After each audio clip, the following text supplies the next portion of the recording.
Times now has got access to exclusive details of the Indian team strategy ahead of the massive clash with Pakistan. Sources have told your channel that there is a 5-point strategy in place, and we will also be having Padam join us live for this exclusive story in just a bit.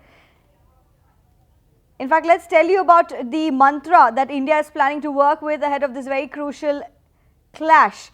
To start with, India plans to first try and combat pressure, which is a key challenge, is to erase the pressure from the team before high-intensity game. The players will also be encouraged to play football, to play volleyball and try and ease the stress ahead of the crucial clash tomorrow.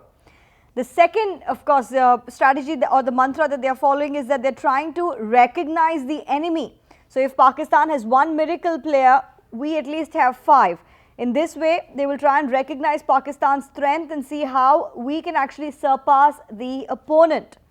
The third mantra, of course, is to ignore the entire hype around the game, which is that they should insulate at the moment and not watch TV news, newspapers, keep away from any kind of controversy or pressure built up by the media, and also not get exposed to any unnecessary comments from the experts. There's another mantra where the team actually is speaking with Mike Horn, a South African adventurist, and he's of course narrating experiences of how to overcome the toughest situation that the Indian team can be placed. Now, Boria Mazumdar in fact has access to this entire strategy. Boria, for our viewers just joining in ahead of this very big clash, tell us the strategy, the 5-point mantra that the Indian team is really working with. Listen, it's a 5-pronged strategy if you really want to decode it that way. The most important part is obviously to combat pressure, because this is a big game. You know, the team which sort of combats pressure the best will win the match, and the team knows that very, very well. They've got the players to do so. They've again sort of subdivided the pressure code into 4 different elements. I mean, how do you cope with pressure? You've gotten yourself exposed to the best of pressure situations in the World Cup, and over the last 12 months, you've been there, done that. So all of these issues, relates to pressure. Second, seek inspiration. Who do you seek inspiration from? You've got the best person in the business, Mike Horn, the South African adventurer, who gives inspirational leadership talks. He's now with the team, part of the team management, wearing the team jersey, with the team all the time. Every time you feel the pressure, you just go to Mike Horn and speak to him, and he tells you his life experiences, and suddenly you feel that what pressure you are under is nothing. At the same time, you've got to win crunch moments, because this is a crucial game. Will be 3 to 4 over phases. You've got to win crunch moments. You've got to, again, at that point in time, show the intensity and the passion. This Indian team is ready. I mean, they're looking relaxed. They do not need to inculcate new skills, which is why on a day of optional practice, the players are allowed to play volleyball, football. They just need to relax themselves. They are very, very much up to it.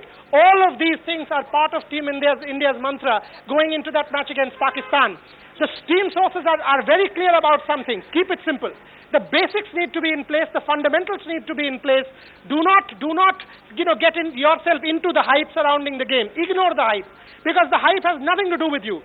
Play it as a cricket match. Obviously, it's difficult, but the team that does so will ultimately come out triumphs.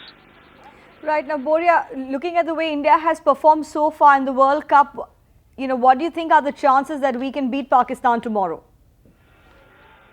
Oh, huge chances. I mean, Team India goes into this match as the favourite, and as perhaps the overwhelming favourite. They've also done one part of their mantra is that they know Pakistan is a talented side and perhaps has 1 or 2 miracle players like Shahid Afridi. But they also know, and this is part of their strategy as well, that they've got 5 to 6 miracle players who can tweak the match at any point in time. So there is no doubt that India goes into this match as one of the favourites, perhaps the hot favourite. It's not happened with India in the 1990s when Pakistan always had an upper hand, but in this case, India definitely has the upper hand. If they take the pressure well, if they soak in the pressure, absorb the pressure, and can perform to their potential. Look, if this Indian team performs 80% of their potential tomorrow here in Mohali, India will make the World Cup final. Right. Well, Boria, what are your sources actually telling you? How relaxed really is the Indian cricket team ahead of this big clash tomorrow, considering that there is big-time diplomacy also at play, and we have been the traditional rivals in the South Asian region, and this certainly is one of the biggest matches as far as people's sentiment is concerned. Oh, no question. I mean, why are you only talking about cricket? We should talk about global sport in general. If you really say this is the world's fiercest sporting rivalry, you wouldn't be wrong. I mean, think of the Celtics against the English, but it doesn't have the kind of political baggage that India-Pakistan brings to the table. It is not the Ashes, but it's bigger than the Ashes. This is by far the mother of all sporting contests, not simply cricket. Both of the teams know it. They know how big a clash this is. They know this is their best opportunity to win the World Cup and become from superstars to mega icons, from gladiators to super gladiators, from simple players to nationalist icons who will be immortalized in every echelon of Indian society for umpteenth number of days to come. It is their moment. They want to savor this moment, make the most of it, and script themselves into history. This will perhaps be India's second tryst with destiny.